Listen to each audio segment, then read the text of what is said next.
News alerts. Singareni గనుల వేలం విషయంలో సీఎం రేవంత్ రెడ్డి తీరును బీఆర్ఎస్ వర్కింగ్ ప్రెసిడెంట్ కేటీఆర్ ఎండగట్టారు.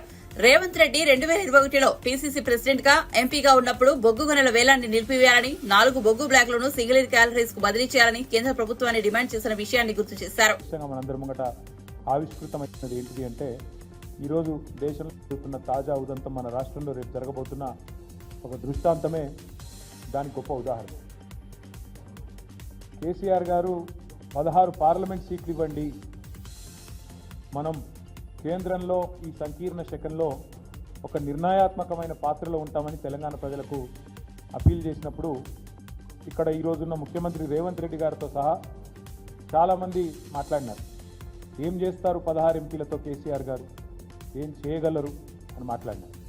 ఇవాళ ఏం జరుగుతుంది అంటే 16 ఎంపీలు వచ్చిన తెలుగుదేశం పార్టీ, 16 ఎంపీ సీట్లు సాధించిన తెలుగుదేశం పార్టీ ఇవాళ తనకొచ్చిన నిర్ణయాత్మకమైన పాత్రతో వైజాగ్ స్టీల్ ప్లాంట్ ప్రైవేటీకరణకు అడ్డుకట్ట వేయగలిగింది, ఆపగలిగింది. వైజాగ్ స్టీల్ ప్లాంట్ ప్రైవేటీకరణ ఈరోజు 16 ఎంపీలతోనే ఆగిపోయింది. కానీ అదే 16 ఎంపీలు ఇక్కడ చెరి 8 చొప్పున బీజేపీ కాంగ్రెస్కి ఇస్తే ఏం జరుగుతున్నదంటే రేపు స్వయంగా బొగ్గు గనుల శాఖ మంత్రి గారు హైదరాబాద్లోనే వేలం పెట్టి మన బొగ్గు గనులను ఇవాళ బహిరంగ మార్కెట్లో వేలం వేసే ఒక దుర్మార్గమైన ఒక కొత్త పద్ధతికి శ్రీకారం చుట్టబోతా ఉన్నారు. ఇది ఆనాడు ముఖ్యమంత్రిగా కేసీఆర్ గారు రాసిన లేఖ. 2021 డిసెంబర్ 8 కేసీఆర్ గారి లేఖ ఏమని, సింగరేణి అనేది ఒక ప్రభుత్వ రంగ సంస్థ.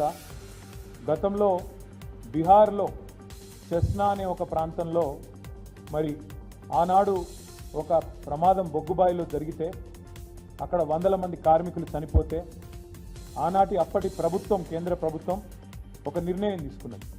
ఏమని, మరి భవిష్యత్తులో బొగ్గు గనులన్నింటినీ కూడా పబ్లిక్ సెక్టార్ అండర్టేకింగ్స్కి అప్పచెప్పినట్టయితే రక్షణ చర్యలు కానీ ఇంకోటి కానీ తీసుకుంటారు జాగ్రత్త. కానీ ఒక విధానపరమైన నిర్ణయాన్ని ఆనాడు 1975-76 ప్రాంతంలో అప్పటి కేంద్ర ప్రభుత్వం తీసుకోవడం జరిగింది.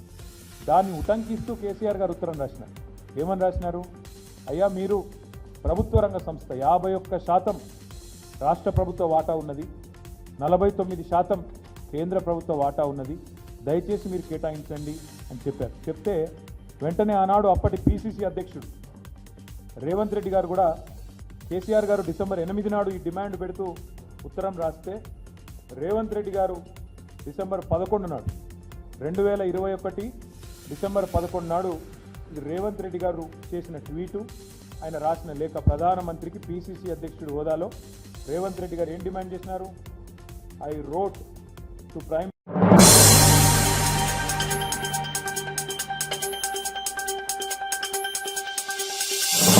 సింగరేణిని కాపాడుకోవడం మనందరి బాధ్యత అని మాజీ మంత్రి బీఆర్ఎస్ నేత జగదీష్ రెడ్డి అన్నారు. బొగ్గు గనులను వేలం వేయడం అంటే సింగరేణికి ఉరి వేయడమేనని వ్యాఖ్యానించారు. తెలంగాణ హక్కుల్ని ఇతరులకు దారదత్త చేసే ప్రయత్నం, దాన్ని కేసీఆర్ గారు చూసి అడ్డుకట్ట వేసే ప్రయత్నం మొదలుపెట్టిన తర్వాతనే ఈ ప్రభుత్వం స్పందించడం వరుసగా జరుగుతున్నాయి. తెలంగాణ ప్రజల పట్ల, తెలంగాణ రాష్ట్ర ప్రయోజనాల పట్ల కాంగ్రెస్ పార్టీకి కానీ బీజేపీకి కానీ ఇంకెవరికి కూడా సోయి లేదనే విషయం అనేక సందర్భాల్లో నిరూపితమవుతుంది. కేఆర్ఎంబీ విషయంలో రాష్ట్ర ప్రభుత్వం సోయి లేకుండా వ్యవహరించింది. చిన్న అధికారులపై ఉన్న హక్కుల్ని కేంద్రానికి కట్టబెట్టొస్తే ముఖ్యమంత్రికి కానీ సంబంధిత శాఖ మంత్రికి కానీ ఇతర మంత్రులు కానీ సోయి లేదు. కేసీఆర్ గారు విషయాన్ని బయటికి చెప్తే, ప్రశ్నిస్తే ఎదురుదాడి చేసి తప్పించుకునే ప్రయత్నం చేసింది ఈ దొంగ కాంగ్రెస్ ప్రభుత్వం. కనీసం ఏం జరిగింది అని విచారణ చేసుకొని లోపల మాట్లాడుకోకుండా కేసీఆర్ పైన ఎదురుదాడి చేసి తప్పించుకుందాం అన్న ప్రయత్నం చేసింది. కానీ బీఆర్ఎస్ పార్టీ ప్రజల తరఫున పోరాటం చేసి శాసనసభలో కావచ్చు, బయట కావచ్చు, జరిగిన వాస్తవాలన్నింటినీ చెప్పి చివరి క్షణం వరకు కూడా తెలంగాణ ప్రభుత్వం కేంద్రానికి లొంగలేదు, ఎట్టి పరిస్థితుల్లో కూడా తెలంగాణ ప్రాజెక్టులను కేంద్రానికి అప్పగించే ప్రశ్న లేదు, కేఆర్ఎంబీకి అప్పగించే ప్రశ్న లేదు అని చెప్పి కరాఖండిగా నిలబడ్డది. చివరి సమావేశంలో కూడా మేము వ్యతిరేకించినాం. ఆ విషయాన్నే కేఆర్ఎంబీ రికార్డ్ చేసింది. ఆంధ్రప్రదేశ్ ఒప్పుకున్నప్పటికీ తెలంగాణ రాష్ట్ర ప్రభుత్వం వ్యతిరేకిస్తుంది కాబట్టి మనం ఇంకా ప్రాజెక్టులు తీసుకోలేకపోయినామనే విషయాన్ని మినిస్టర్లో రాసింది. బయటపెట్టిన తర్వాత ప్రజల్ని కదిలించి నల్లగొండలో 1,00,000 మందిని సమీకరించి రైతుల్ని యుద్ధం ప్రకటించిన తర్వాత దప్పుడు నీళ్లు నమిలి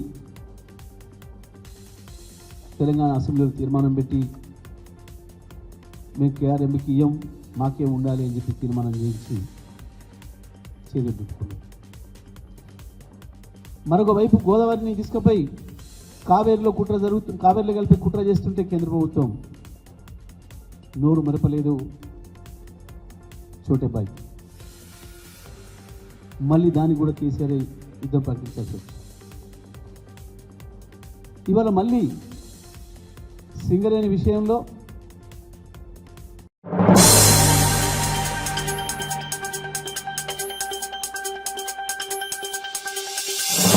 విజయవాడలోని బీజేపీ రాష్ట్ర కార్యాలయంలో అంతర్జాతీయ యోగా దినోత్సవాన్ని నిర్వహించారు. బీజేపీ రాష్ట్ర అధ్యక్షురాలు దగ్గుపాటి పురంధేశ్వరి, పార్టీ నేతలు ఈ కార్యక్రమంలో పాల్గొన్నారు. ఈ సందర్భంగా పురంధేశ్వరి పలు యోగాసనాలు వేశారు.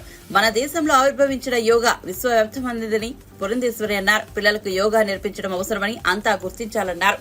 మనసును నియంత్రించడానికి యోగా దోహదం చేస్తుందన్నారు.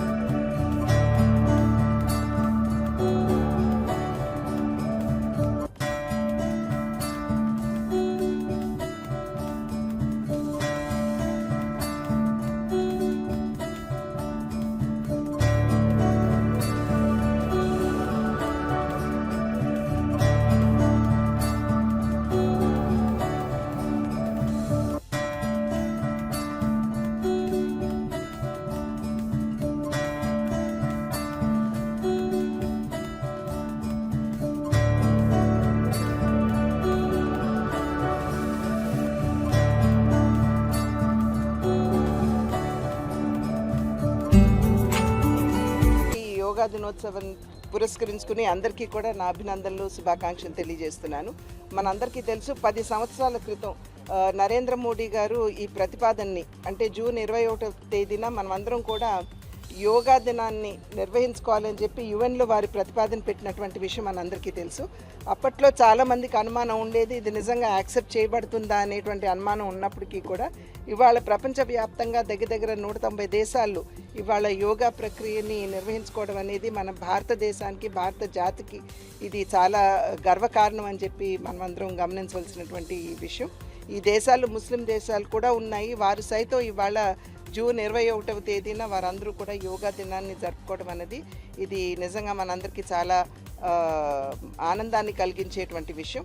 ఇది యోగా అన్నది కేవలం శారీరక వ్యాయామం మాత్రమే కాకుండా మన మనసుని నిగ్రహించుకునేటువంటి ఒక ప్రక్రియ అని కూడా మనం గమనించాలి. అదేవిధంగా ఉచ్ఛ్వాస నిశ్వాసాలతో సంబంధం ఉన్నటువంటి యోగా ప్రక్రియలో మన ఆరోగ్యాన్ని కూడా మనం సరి చేసుకునేటువంటి అవకాశం ఉంటుంది. కనుక అన్ని విధాలా కూడా మనకి ఉపయోగపడేటువంటి యోగాని కేవలం మన వరకు పరిమితం చేయకుండా మన బిడ్డలకి, ఎందుకంటే చాలా ఒత్తిళ్లతోటి ఇవాళ మన బిడ్డలు పెరుగుతున్నటువంటి సందర్భంలో ఈ యోగా కనుక వారికి అభ్యసింపజేసినట్లయితే ఖచ్చితంగా వారిలో ఉన్నటువంటి ఒత్తిడిని కూడా ఒకంత నివారణ చేసుకునేటువంటి అవకాశం ఉంటుంది. కనుక ఇంతటి గొప్పటి ప్రక్రియ ఏదైతే ఉందో యోగా, మన దేశంలో పుట్టినటువంటి ప్రక్రియని మనం అందరం గౌరవించుకుంటూ ముందుకు తీసుకుని వెళ్తూ భావితరాల వారికి కూడా అందించాలని చెప్పి అభ్యర్థిస్తున్నాను.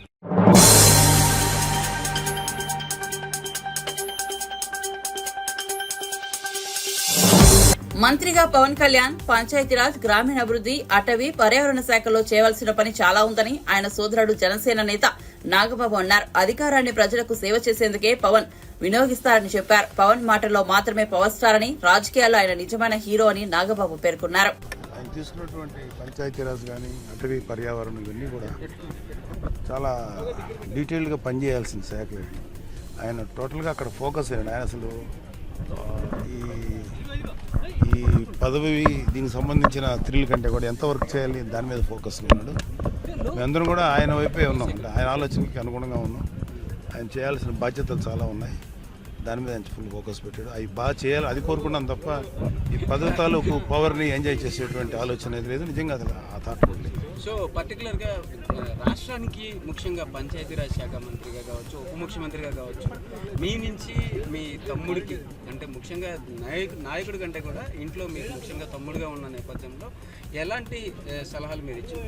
యాక్చువల్గా సార్ ఏదైనా సరే ప్రజలకి ఉపయోగపడేది, ప్రజల సంక్షేమం కోసం ఉపయోగపడేది ఏది చేసినా సరే మా యాజ్ ఒక బ్రదర్గా అయితే, అతనికి అన్నగా అయితే మేము అదే కోరుకుంటున్నాం ఆయన దగ్గర నుంచి. ఎందుకంటే కొత్తగా ఈ పదవి వల్ల మాకు వ్యక్తిగతంగా వచ్చే అడ్వాంటేజ్కి ఏం లేదు, కానీ ఈ పదవి ద్వారా ఒక పవర్ వచ్చింది కాబట్టి ఈ పవర్ని ప్రజా సంక్షేమం కోసం, ప్రజల యొక్క వెల్ బీయింగ్ కోసం ఉపయోగించాలని మేము కోరుకుంటున్నాం. పవర్ స్టార్కి పవర్ వచ్చింది.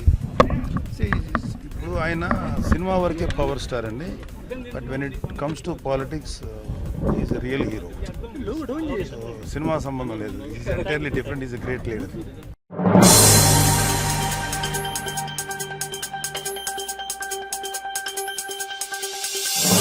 డిప్యూటీ సీఎం బట్టి విక్రమార్క బీఆర్ఎస్ పార్టీపై అవగాహన లేని ఆరోపణలు చేస్తున్నారని మాజీ ఎంపీ బోయినపల్లి వినోద్ కుమార్ అన్నారు. పార్లమెంట్ ఎన్నికల తర్వాత మోదీ రేవంత్ రెడ్డి కలిసి సింగరేణిని అమ్ముతారని కేసీఆర్ ముందే చెప్పారని గుర్తు చేశారు. సింగరేణిని కాపాడే ఉద్దేశం కాంగ్రెస్ పార్టీ ప్రభుత్వానికి లేదని ఎద్దేవా చేశారు. తెలంగాణ భవన్ లో వినోద్ మీడియాతో మాట్లాడుతూ mines and minerals regulation amendment బిల్లులకు మద్దతు ఇచ్చిందని అసత్య ప్రచారం చేస్తున్నారు. ఈ బిల్లును కాంగ్రెస్ పార్టీ 2013లో పార్లమెంట్ లో ప్రవేశపెట్టింది. బీజేపీ అధికారంలోకి వచ్చాక 6 నెలల్లో ఆర్డినెన్స్ రూపంలో చట్టం చేసింది. కాంగ్రెస్ పార్టీకి పరిపాలన అంటే జోగ్గా మారిందని తెలిపారు. ముఖ్యమైన అంశం to comprehensively amend the law governing the mineral sectors with Mines and Mineral Development and Regulation Bill 2011 was introduced in Lok Sabha on 12/12/2011. ఆ రోజు ఎవరు ఈ దేశాన్ని పరిపాలించింది? కాంగ్రెస్ పార్టీ, మన్మోహన్ సింగ్ గారు ప్రధానమంత్రి గారు. Extensive consultations preceded the finalization of the draft of the bill. It was thereafter intensively scrutinized by the Standing Committee on Coal and Steel, who gave their report on May 2013. The bill could not be passed before the dissolution of the 15th Lok Sabha and consequently lapsed. ఈ బిల్లును introduce చేసింది ఎవరు పార్లమెంట్లో? Congress party. Congress party standing కమిటీకి refer చేసింది, bill introduce చేశారు. 15 లోక్సభ కాల పరిమితి అయిపోయింది, ఎన్నికలు జరిగినాయి. ఎన్నికలు జరిగిన తర్వాత ఏమైంది? కాంగ్రెస్ పార్టీ ఓడిపోయింది, బీజేపీ పార్టీ అధికారంలోకి వచ్చింది. బీజేపీ పార్టీ అధికారంలోకి వచ్చిన తర్వాత ఇంకా paragraph 5, in view of the urgent need to address these problems the Mines and Minerals Development and Regulation Amendment Ordinance 2015 was promulgated on 12th January 2015. The present bill is to replace this ordinance. This bill is designed to put in place a mechanism for BJP ప్రభుత్వం వచ్చిన 6 మాసాల లోపట్టే ఈ బిల్లును ordinance రూపంలో తీసుకొచ్చి చట్టం చేసేసారు. పార్లమెంట్లో తీసుకురాలేదు. ఆర్డినెన్స్ రూపంలో బీజేపీ ప్రభుత్వము చట్టం చేసింది. తర్వాత బిల్ ఇంట్రడ్యూస్ చేసారు, వాయిస్ ఓట్తోనే ఇది పాస్ అయిపోయింది. ఈ పాపం ఎవరిది? కాంగ్రెస్ పార్టీ ఆలోచన చేసింది. కాంగ్రెస్ పార్టీ పార్లమెంట్లో బిల్లు ప్రవేశపెట్టింది. మన్మోహన్ సింగ్ గారి ప్రభుత్వము, మోడీ గారి ప్రభుత్వం వచ్చే ఆర్డినెన్స్ రూపంలో దీన్ని చట్టం చేసింది. మొన్న కేసీఆర్ గారు పార్లమెంట్ ఎన్నికల సందర్భంలో చెప్పిండు, ఈ ఎన్నికల తర్వాత మోడీ రేవంత్ రెడ్డి ఇద్దరు కలిసి సింగరేణిని అమ్ముతారు అని చెప్పిండు. ఒక గదే జరిగింది. ఇవాళ ఏం చెప్తారో నేను విక్రమార్క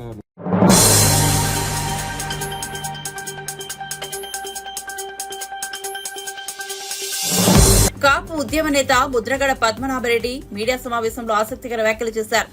ఎన్టీఆర్ ముఖ్యమంత్రి కాగానే సినిమాలు వదిలేశారని, పవన్ కళ్యాణ్ కూడా ఎన్టీఆర్ బాటలోనే సినిమా రంగాన్ని పూర్తిగా వదిలేయాలని సూచించారు. ఓటమి చెందానండి. ఓటమి చెందితే పేరు మార్చుకుంటా అన్నాను. పేరు మార్పుకి దరఖాస్తు చేశాను. ప్రభుత్వం యాక్సెప్ట్ చేసిందండి. గెజెట్లో ప్రింట్ చేసిందండి. ఆ ప్రింట్ చేసిన కాపీ మీ అందరికీ ఇస్తున్నాను. గవర్నమెంట్ గెజెట్లో ప్రింట్ చేసిన కాపీ మీకు అందజేశానండి. ఈ సందర్భంగా పేరు మార్పు కోసం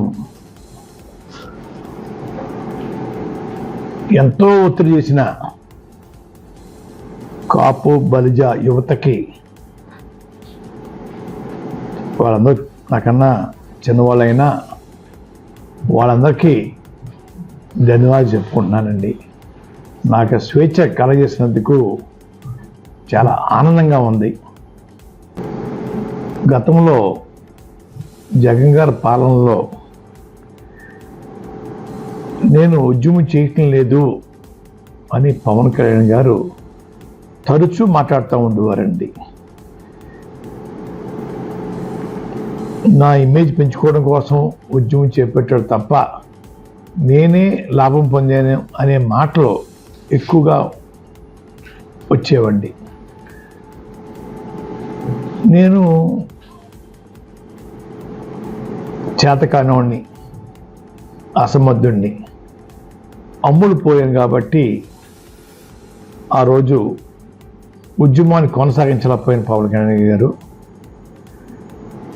కాపులకి నేను వారి కోరిక నెరవేర్చలేకపోయాను.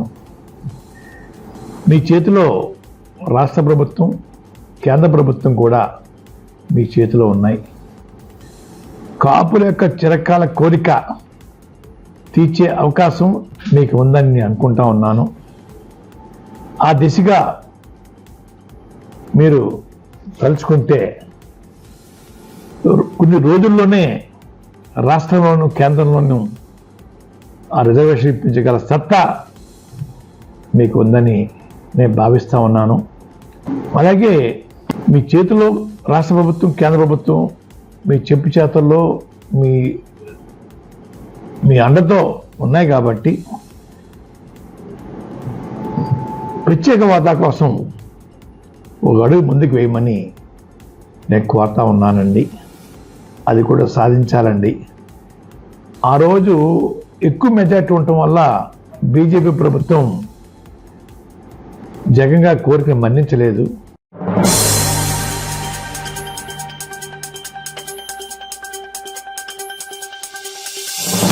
దేశంలో హోంమంత్రి, విద్యాశాఖ మంత్రి లేని రాష్ట్రం ఏదైనా ఉందా అంటే అది తెలంగాణ మాత్రమేనని బీఆర్ఎస్ నేత ఆర్ఎస్ ప్రవీణ్ కుమార్ తెలిపారు. ముఖ్యమంత్రి రేవంత్ రెడ్డి హోంశాఖ, విద్యాశాఖ, ఎస్సీ సంక్షేమ శాఖ, రకరకాల శాఖలు తన గుప్పెట్లో పెట్టుకుని రాష్ట్రాన్ని పూర్తిగా అభద్రతా భావంలోకి నెడుతున్నారని ప్రవీణ్ కుమార్ పేర్కొన్నారు. చింతిస్తున్నాం. నిజానికి దేశంలో హోంమంత్రి లేని రాష్ట్రం ఏదైనా ఉందంటే, విద్యాశాఖ మంత్రి లేని రాష్ట్రం ఏదైనా ఉందంటే అది తెలంగాణనే అని ఇలా క్లియర్గా అర్థమవుతున్నది. ముఖ్యమంత్రి చేతిలోనే హోంశాఖ, ముఖ్యమంత్రి చేతుల్లోనే విద్యాశాఖ, ముఖ్యమంత్రి చేతుల్లోనే ఎస్సీ సంక్షేమ శాఖ, రకరకాల శాఖలు ముఖ్యమంత్రి తన గుప్పిట్లో పెట్టుకొని రాష్ట్రం పూర్తిగా అభద్రతాభావంతో బతికే విధంగా ఈరోజు తయారు చేయడం చూస్తున్నాం. మన కళ్ళతోనే చూస్తున్నాం. ఇవాళ తెలంగాణ రాష్ట్రం వల్లకాడుగా మారే ప్రమాదం ఇవాళ మన కళ్ళ ముందర స్పష్టంగా కనిపిస్తున్నది.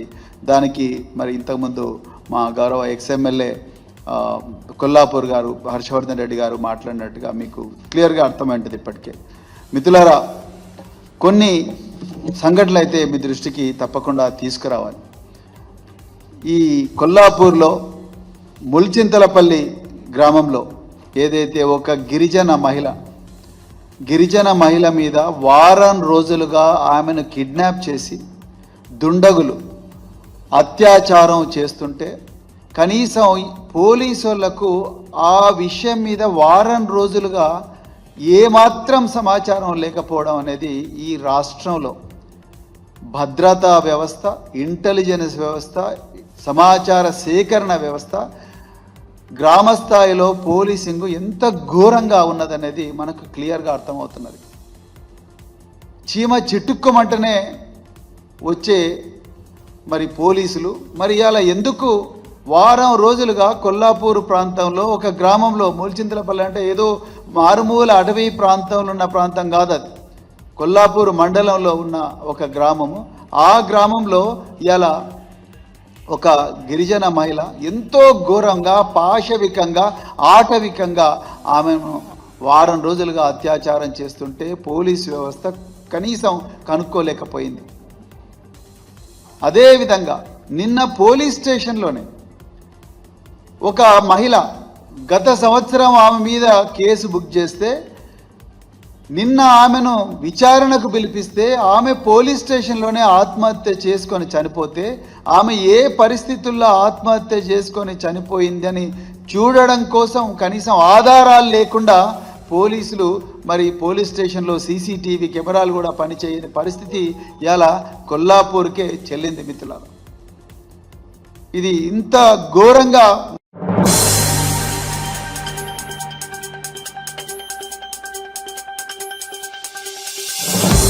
గతంలో ఐటీఐఆర్ ను కాంగ్రెస్ ఆధ్వర్యంలోని యూపీఏ ప్రభుత్వం మంజూరు చేసిందని, ఆ తర్వాత వచ్చిన మోడీ సర్కార్ రద్దు చేసిందని టీపీసీసీ వర్కింగ్ ప్రెసిడెంట్ జగ్గారెడ్డి ఆరోపించారు.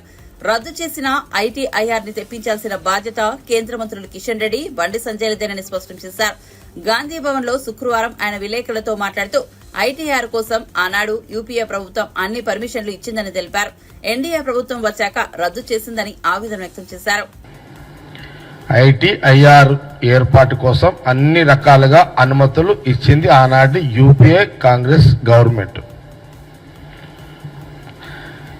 ఎన్డీఏ ప్రభుత్వం అంటే బీజేపీ ప్రభుత్వం వచ్చిన తర్వాత ఐటీఐఆర్ని రద్దు చేయడం జరిగింది. ఈ ఐటీఐఆర్ ప్రధానమంత్రి మోడీగా అయిన తర్వాత రద్దు చేసిన తర్వాత ఆనాటి నుంచి ఆ ప్రభుత్వంలో కేంద్ర మంత్రులు మన తెలంగాణ ప్రాంతం నుంచి కూడా ప్రాతినిధ్యం వహిస్తున్నారు బీజేపీ సెంట్రల్ మినిస్టర్స్గా. కానీ ఏ రోజు కూడా ఆ రోజు ఈ తెలంగాణ యువతకు ఉద్యోగ అవకాశాలు కల్పించే యొక్క ఈ ఐటీఐఆర్ యొక్క సంబంధించిన ఎంప్లాయ్మెంట్ యొక్క సంబంధించిందని ఎక్కడ కూడా ఆ రోజులలో ఎప్పుడు కూడా సెంట్రల్ మినిస్టర్స్ బీజేపీకి సంబంధించిన వాళ్ళు తెలంగాణ ప్రాంతం కానివ్వండి, లేదా అప్పుడున్న బీజేపీ ప్రెసిడెంట్లు ఎవరు కిషన్ రెడ్డి గారు అండ్ బండి సంజయ్ గారు ఎక్కడ కూడా తెలంగాణ యువకులకు పెద్ద ఎత్తున ఉద్యోగాల అవకాశాలు కల్పించే ఐటీఐని తీసుకురావాలి, ఆ రద్దు చేసినటువంటి మోడీ ప్రభుత్వాన్ని మళ్ళీ అసలు రద్దు చేయకుండా ఆపే ప్రయత్నం ఆ రోజు వాళ్ళు చేయలేదు. బాధాకరం విశేషం ఏంటంటే అసలు ఈ ఐటీఐఆర్ యూపీఏ గవర్నమెంట్ వసతులు పర్మిషన్లు ఇచ్చిన తర్వాత, అన్ని పర్మిషన్లు ఇచ్చిన తర్వాత ఎన్డీఏ బీజేపీ ప్రభుత్వం రద్దు చేస్తే అసలు చర్చ లేకపోవడం అది విచిత్రమైన సంఘటన మన తెలంగాణ ప్రాంతంలో ఈ రకంగా కనబడుతున్నది. అంటే ఏదన్నా రెచ్చగొట్టే ప్రసంగాలకు ఆకర్షితులవుతున్నారే తప్పితే బీజేపీ సెంట్రల్ మినిస్టర్లు కానీ బీజేపీ పార్టీ ప్రెసిడెంట్ తెలంగాణ ప్రాంతానికి సంబంధించిన నాయకులు రెచ్చగొట్టే ప్రసంగాలు చేస్తే యువత దానికి ఆకర్షితులవుతున్నారే తప్పితే స్వశక్తితో మనము ఎదగాలి అనే ఒక ఆలోచనని మెజార్టీ వాళ్ళు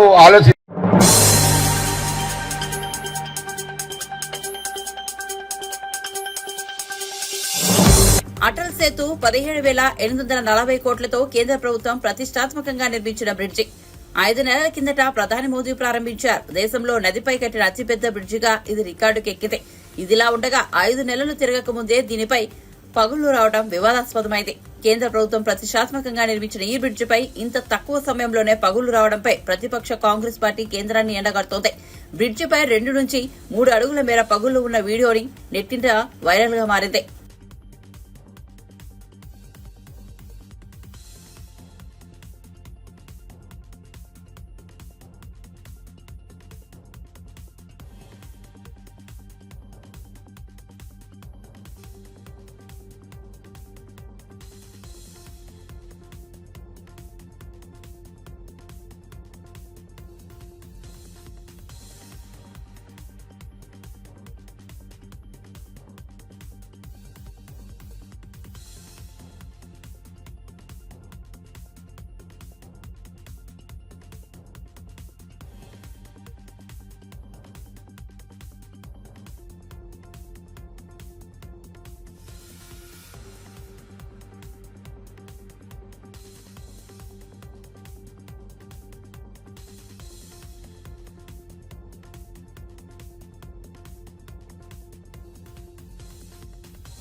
అంతర్జాతీయ యోగా దినోత్సవాన్ని దేశవ్యాప్తంగా ప్రపంచవ్యాప్తంగా జరుపుకుంటారు. ఈ సందర్భంగా ప్రధాని నరేంద్ర మోదీ శ్రీనగర్ లో నిర్వహించిన యోగా కార్యక్రమంలో పాల్గొన్నారు.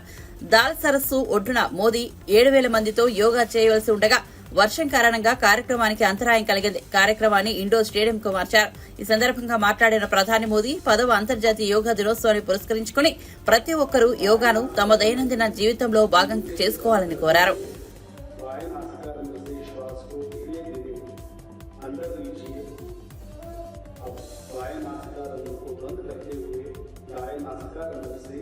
श्वास को बाहर छोड़िए, पुनः बाएं नासिका से श्वास को अंदर लीजिए और बाएं नासिका से धीरे धीरे श्वास को बाहर छोड़िए। एक और बार इसका अभ्यास करेंगे, पूरा ध्यान श्वास प्रश्वास पर रहे। बाएं नासिका से श्वास अंदर और बाएं नासिका से श्वास बाहर, बाएं से अंदर, पुनः बाएं से बाहर। ध्यान रहे श्वास धीमा, गहरा और लयबद्ध हो। अनुलोम विलोम प्राणायाम शरीर में रोग प्रतिरोधक शक्ति को बढ़ाता है, एकाग्रता को बढ़ाता है। तनाव, चिंता, अवसाद, अनिद्रा जैसे विकारों को नियंत्रित करता है और धीरे धीरे बाएं नासिका से श्वास को बाहर छोड़ते हुए वापस पुनः सामान्य स्थिति में आ जाएंगे। अगला अभ्यास शीतली प्राणायाम का अभ्यास करेंगे। जीभ को बाहर निकालिए और जीभ को दोनों तरफ से मोड़ते हुए पक्षी की चोंच के आकार बनाइए और जीभ से गहरा श्वास लीजिए और नाक से धीरे धीरे श्वास बाहर छोड़िए।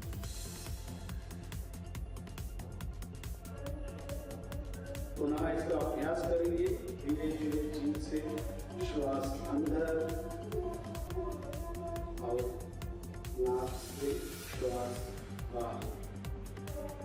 शीतली प्राणायाम शरीर में एकाग्रता को बढ़ाता है, उच्च रक्तचाप को नियंत्रित करता है और नासिका से श्वास छोड़ते हुए विश्राम कीजिए।